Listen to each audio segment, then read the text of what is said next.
আগামী 9 জুলাই ধর্মঘটের সমর্থনে 54 কদমতলা কুর্তি বিধানসভার কদমতলা বাজারে বামেদের এক সারা জাগানো মিছিল।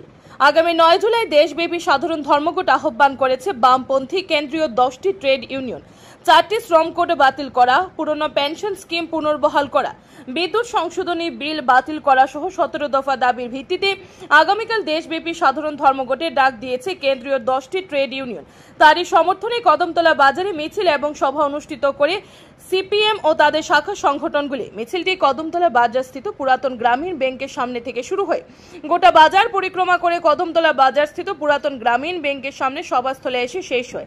এই মিছিলে উপস্থিত ছিলেন বিধায়ক ইসলাম উদ্দিন, সিপিআইএম রাজ্য সম্পাদক মণ্ডলীর সদস্য অমিতাভ দত্ত, সিপিআইএম মহকুমা সম্পাদক মণ্ডলীর সদস্য জহরুল হক ও হরিপদ গোস্বামী সহ অন্যান্য নেতৃত্বরা।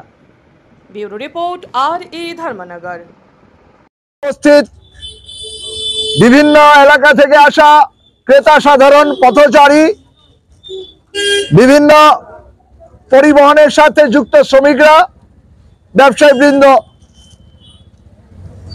আমি সকলকে আগামীকাল 10টি ট্রেড ইউনিয়ন, কেন্দ্রীয় ট্রেড ইউনিয়ন,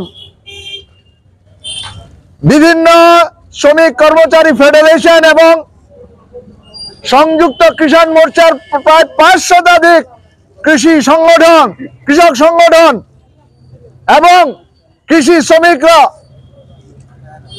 যৌথভাবে যে ধর্মঘটের ডাক দিয়েছে তার সমর্থনে কুর্তি কদমতলা বিধানসভা কেন্দ্র এলাকার বিভিন্ন গ্রাম পঞ্চায়েত থেকে আগামীকালের ধর্মঘটকে ঐতিহাসিক ধর্মঘটে পরিণত করবার জন্য বৃষ্টি উপেক্ষা করে আপনারা যারা এখানে সমবেত হয়েছেন তাদের সকলকে আমরা সংগ্রামী অভিনন্দন জ্ঞাপন করছি, বৈপ্লবিক অভিনন্দন এবং লাল সালাম জানাই।